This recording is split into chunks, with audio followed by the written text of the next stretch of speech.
فاسألوا أهل الذكر إن كنتم لا تعلمون.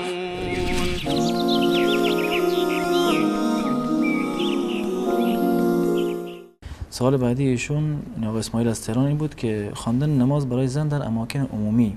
و حتی در راه که کنار خیابان نماز بخونن این چه حکمی داره؟ از نظر شرعی این نماز رو خداوند متعالی که وقت تعیین شده و مشخصی هست که این وقت کاملا مشخص است در